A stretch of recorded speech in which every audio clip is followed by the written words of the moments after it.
दिखाते बा हो तो तनी रंग लगवा ला न हो तनी सुना बा तोहरो देवरवा खड़ा बा दुआरवा तोहरो देवरवा खड़ा बा दुआरवा तोहरो देवरवा हो खड़ा बा दुआरवा बहरी तू आइबू कि ना अरे होलिया हो चोलिया में रंगवा रे भौजी तनी लगवइबू कि ना अरे होलिया हो चोलिया में रंगवा रे भौजी तनी लगवइबू कि ना अरे आई का बहरवा लहुरा देवरवा आई का बहरवा लहुरा देवरवा डाल दे बरंगा सरबो अरे जाई सरदे आई हमर गोदी में लइकवा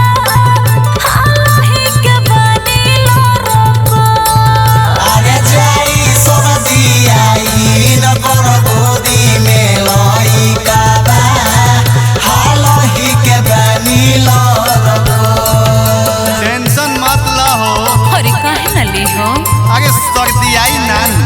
जब रंग डलबा तो सर्दिया न जाई सुखले घास दे अरे होलिया हो चोलिया में रंगवा रे भौजी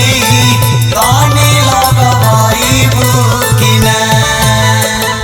काहे ना खड़ा करता हुए भौजी अरे काहे ना करी जब नया नया साड़ी पहनले बनी त आगे साड़ी ना भींगी तो का भेजी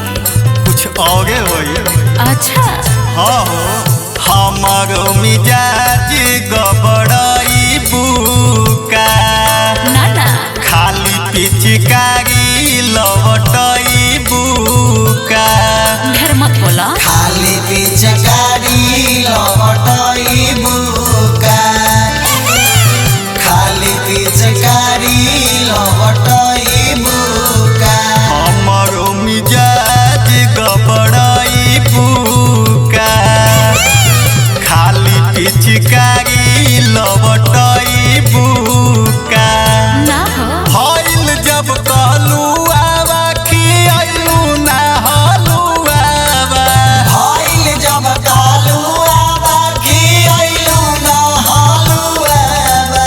हईल जब कहलू आवा खियालू ना हलुआवा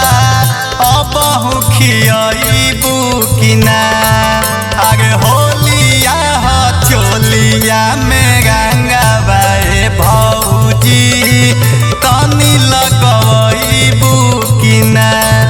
अरे होलिया हो चोलिया में रंगवा रे भौजी तनी लगवइबू कि ना ए भौजी का हो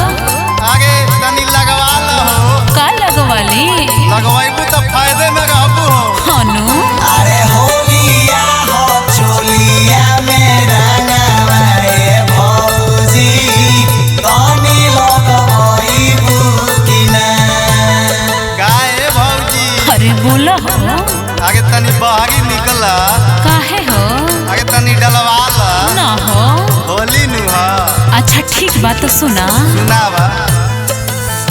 निशा में बड़ा तू लगाईबा ना हो पियावा से मार खिलवाईबा नानू सब बुझता है पियावा से मार खिलवाइबा हो पियावा से मार खिलवाइबा हो निशा में बड़ा तू लगाईबा पिया